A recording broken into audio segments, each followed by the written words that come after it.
오늘은 전체적인 레이스 리뷰보단 짤막하게나마 포르투갈 그랑프리에서 흥미로웠던 이야기거리를 다뤄보는 영상을 준비했습니다. 그리고 영상 말미에 부족하나마 간단하게 트랙 리밋 규정에 관한 부분도 있습니다. 단 6개월이라는 짧은 시간 만에 포르티마오 서킷으로 돌아온 F1 팀들은 에밀리아 로마냐 그랑프리가 열렸던 이몰라에 이어서 다시 한번 까다로운 트랙에서의 그랑프리를 준비해야 했습니다. 프랙티스와 퀄리파잉에 열렸던 금요일과 토요일 동안 평소보다 낮은 온도와 거센 바람으로 셋업을 준비하는데 애를 먹었고, 특히 레드불과 맥스 베르스타펜은 모든 프랙티스 세션과 퀄리파잉 동안 단 한 번도 차의 상태에 만족한 적이 없어 보였습니다. 특히 레드불의 헤르멧 마르코와 맥스는 퀄리파잉 마지막인 Q3 세션에서 맥라렌과 랜도 노리스가 메르세데스의 지령을 받고 의도적으로 레드불을 경계하면서 방해했다고 주장했습니다. 사건의 발단은 Q3에서 트랙 리밋 때문에 랩타임이 삭제된 베르스타펜이 다시 한번 패스트랩을 준비하는 과정에서 메인 스트레이트에서 자신의 패스트랩을 준비하던 노리스의 뒤로 진입합니다. 이때 맥라렌의 엔지니어가 베르스타펜에게 슬립스트림을 주지 마라는 무전을 노리스에게 전달하였고, 레드불과 헤르멧 마르코는 이건 메르세데스의 파워 유닛을 사용하는 맥라렌이 메르세데스와 함께 레드불을 견제하는 것이라는 말을 하며 맥라렌을 비난했습니다. 맥라렌의 감독인 안드레아스 사이델은 우리는 우리들을 위해서 레이싱을 할 뿐 다른 사람의 목적을 이뤄줄 생각은 없다. 우리의 목표는 최선을 다해서 두 대의 차를 가장 높은 순위에 올리는 것이다. 다른 팀들도 모두 그러하듯 우린 상대편을 위해 슬립스트림을 제공하면서 도와줄 생각이 없다. 예선은 각각의 팀과 드라이버들이 낼 수 있는 최선의 타임을 자신의 힘으로만 내는 것이 목표다. 다른 팀들도 다 메인 스트레이트에서 패스트랩이 끝나면 뒤에 있는 차들에게 슬립스트림을 주지 않기 위해 옆으로 비켜줬다라는 인터뷰를 합니다. 그리고 노리스는 난 내가 뭘 잘못했는지 모르겠다. 베르스타펜보다 꽤 먼저 앞에 나와 있었고, 베르스타펜이 날 추월할 수 있게 비켜줬을 때 난 이미 2단 기어를 넣은 상태로 완전히 트랙의 오른쪽으로 나와 있었다. 난 단지 맥스의 패스트랩에 영향을 주고 싶지 않았을 뿐이다 라는 말을 합니다. F1의 모든 팀들의 재정 규모가 축소된 이번 시즌, 여러 팀들이 단 한 명의 드라이버에게만 업그레이드된 새로운 파츠를 제공했다는 소식이 포르투갈에서 들려왔습니다. 에스턴 마틴의 세바스찬 베텔은 인터뷰에서 오직 랜스 스트롤이 업그레이드된 파트와 셋업을 장착했다고 밝혔습니다. 스트롤이 당연히 지금의 차와 더 오랜 시간을 보내면서 경험도 많고 난 아직도 이 차에 적응하는 중이다.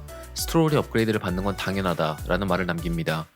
레드불은 세르지오 페레즈가 업그레이드된 프론트윙을 장착했고, 베르스타펜은 예전의 디자인을 사용했다고 말했습니다. 메르세데스도 보타스가 업그레이드된 에어로 파츠들을 장착했지만 해밀턴은 아니었다는 인터뷰를 했습니다. 아직 시즌 초반이기에 모든 업그레이드들이 무조건 차의 성능을 향상시킬 거라는 보장이 없기 때문에 모든 드라이버들에게 업그레이드가 제공이 되지 않은 것인지, 아니면 이것마저 시즌 중에 일어날 수 있는 팀들 간의 업그레이드 전쟁에서의 작전인지 지켜봐야 할 것 같습니다.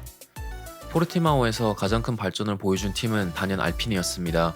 7등과 8등을 차지하며 더블 포인트를 기록한 알핀은 특히 오콘이 퀄리파잉에서 뛰어난 랩타임을 기록하면서 중위권 싸움에서 팀의 경쟁력을 증명하였고, 알론소는 뛰어난 경기 운영 능력을 보여주면서 13번 그리드에서 8등까지 올라오는 저력을 보여줬습니다.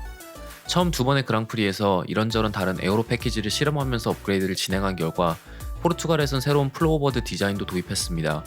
하지만 동시에 엔지니어들과 알론소는 아직도 왜 차가 퀄리파잉과 레이스에서의 페이스가 차이가 많이 나는지 아무도 모른다는 말을 했습니다. 아직 팀 내부에서도 포르투갈에서 보여준 알핀의 페이스가 진정한 발전인지 아니면 우연의 일치인지 확인할 수 없는 가운데, 오콘은 다가오는 스페인 그랑프리 전까지 우리의 성능 발전의 이유를 확실하게 알 수 없다고 의기소침할 필요는 없다. 최소한 내 입장에서 차의 페이스는 매우 훌륭했고 계속 중위권에서 경쟁하면서 시즌이 지나갈수록 더 좋은 성적을 내길 바랄 뿐이다 라는 말을 합니다. 퀄리파잉에서 11번 그리드를 차지하며 드라이버로서의 자신의 능력과 윌리엄스의 성능 향상을 보여주며 많은 팬들을 기대하게 만들었던 조지 러셀이 모두의 예상보다 낮은 순위인 16등으로 포르투갈 그랑프리를 마무리했습니다. 레이스 시작 전부터 윌리엄스의 직선 구간에서의 페이스는 웬만한 중위권 팀들보다 뛰어나기에 현실적으로 12등에서 14등으로 레이스를 마무리할 수 있다는 러셀의 예상과는 다르게 윌리엄스의 FW43B는 에어로 설계의 한계를 보여주며 레이스 도중 현저하게 떨어진 페이스를 보여줬습니다. 러셀은 우리는 우리 차의 장점과 단점을 명확하게 알고 있다. 에어로 측면에서 차가 굉장히 예민하다. 에어로 변수가 적었던 이몰라에서 우리는 이상적인 성능을 보여줬다 라는 말을 남깁니다. 바람과 노면의 컨디션이 포르티마오 수준의 변수가 아니라면 윌리엄스가 보여줄 수 있는 페이스를 많은 팬들은 기대하고 있습니다. 러셀은 바람의 변수가 많지 않은 트랙인 헝가리와 몬자에서 윌리엄스가 많은 사람들을 놀래킬 수 있을 거라는 말을 남겼습니다. 작년에 포르투갈 그랑프리에서 엄청난 스타트와 무려 10대의 차를 추월하는 첫 번째 랩을 보여주면서 자신의 관록과 녹슬지 않은 실력을 보여준 키미 라이코넨이 안타깝게도 첫 번째 랩을 마무리하고 두 번째 랩을 시작하는 메인 직선 구간에서 팀메이트인 안토니오 지오비나치와 부딪히며 리타이어를 합니다. 라이코넨은 스티어링 휠의 스위치를 확인하고 있었다. 첫 번째 랩 마지막 코너에서 스위치의 위치를 잘못 넣었고 그걸 확인하느라 앞에 있던 차를 보지 못했다. 모두 다 나의 실수다 라는 말을 합니다. 다행히 지오비나치는 후방 타이어에 데미지를 입지 않았고 무사히 레이스를 마칩니다. 레이스가 끝나고 혹시 키미가 찾아와 사과하지 않았느냐는 질문을 받자 지오비나치는 아직 만나지 못했다. 아마 이미 집에 간 것 같다 라는 말을 합니다. 이미 타이어 매니지먼트의 달인이라는 수식어가 붙은 세르지오 페레즈가 포르티마오에서도 경이로운 타이어 관리 능력을 보여줬습니다.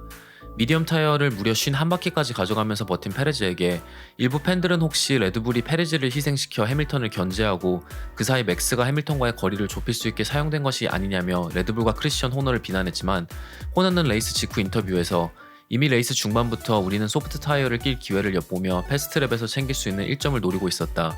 페레즈는 이미 4등을 확정한 상태였고 앞서가는 선두 그룹을 따라잡을 확률은 없었고 뒤에 따라오는 차들에게 잡힐 위협도 없었다.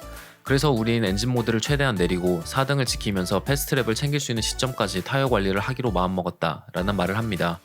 하지만 레드불의 계획은 페레즈의 패스트랩이 보타스에게 갱신되고 이어서 베르스타펜의 패스트랩이 트랙 리밋으로 삭제되면서 수포가 되었습니다. 지난 시즌보다 이번 시즌은 트랙 리밋이 계속되는 변수로 떠오르고 있습니다.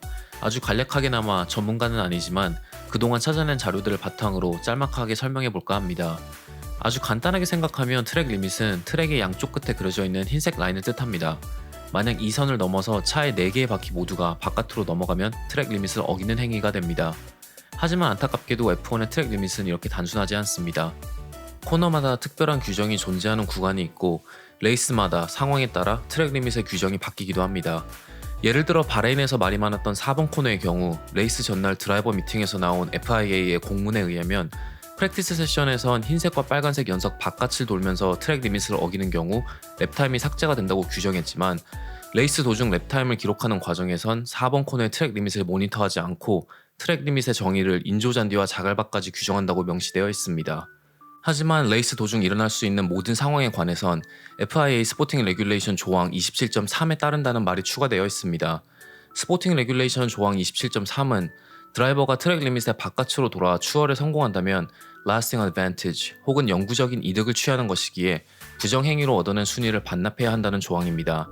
이번 포르티마오에서도 베르스타펜은 14번 코너의 트랙 리밋을 스튜디오들이 모니터하지 않고 있다고 알고 있었지만 드라이버 미팅에서 나온 공문에서는 14번 코너는 감시 대상 중 하나였다고 명시되어 있었습니다. 페레즈도 레이스 초반 맥라렌의 랜도 노리스에게 추월당했을 때 노리스가 트랙 리밋을 넘어서 추월했다 생각하고 순위를 돌려받을 거라 생각하면서 페이스가 무너졌다고 분통을 터뜨렸습니다. 너무 애매한 단어 선택과 일관적이지 않은 규정 때문에 오랜 시간 트랙 리밋은 많은 팀들과 드라이버들에게서 문제점으로 제시되었고 이번 포르투갈 그랑프리에서도 1번과 5번 코너에는 센서가 장착되었지만 아직 모든 트랙의 모든 코너에서 센서를 사용하는 건 현실적이지 않다는 의견이 지배적입니다. 과연 들쑥날쑥한 트랙 리밋의 규정이 남은 2021 시즌에 어떠한 영향을 끼칠지 지켜보면서 이번 영상을 마무리하도록 하겠습니다. 시청해주셔서 정말 감사합니다.